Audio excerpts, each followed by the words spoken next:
Now we begin page 4 of the chart. You will notice in this map there's a couple of things that I really want you to notice. Number one, again, the Slavic people moved during the classical age into this area of Eastern Europe.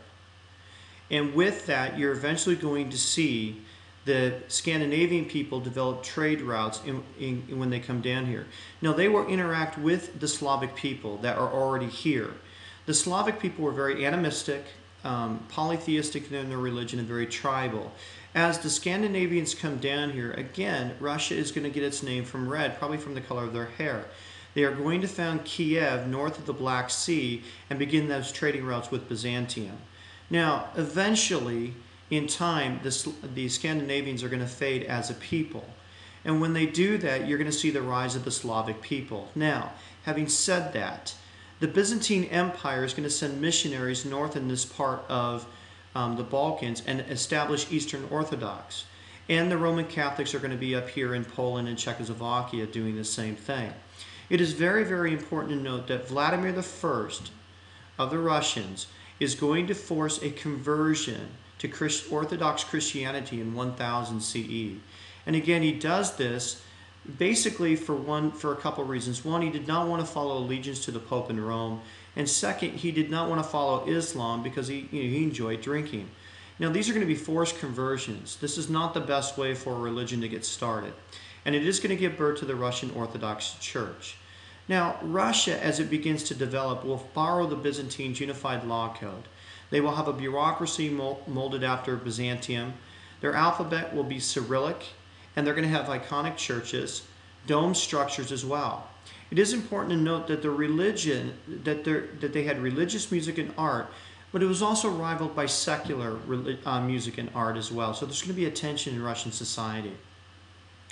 Russian peasants were also more free than the farmers in the West. And again, why is this going to be important?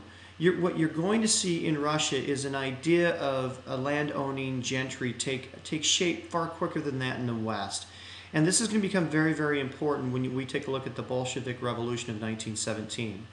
Now, around the 13th century, the Byzantine Empire begins to decline. As it declines, the Russians are going to decline with it as economics begins to decline as well. Kiev will decline. It will begin to fade in the 12th to 13th century. The rapid decline of the Byzantine Empire caused the Russians to decline as well.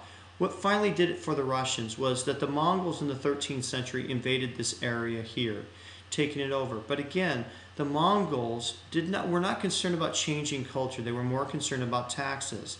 These Mongol invaders, again, were called the Tartars, and there were 2 invasions that occurred, and they will control Russia 2 centuries. The Russians could be Russian if they paid taxes. Now, this is very, very important.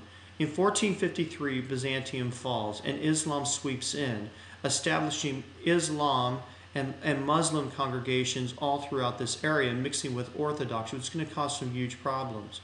But when the Byzantine Empire collapsed, many in Russia claimed that they were the third Rome, and they were proclaimed by a monk in 1511, again, that they were going to carry on the legacy of Rome. Russian leaders adopted, again, the Slavic title for Caesar or Tsar, and they will continue to do that. So you will see the rise of Imperial Russia.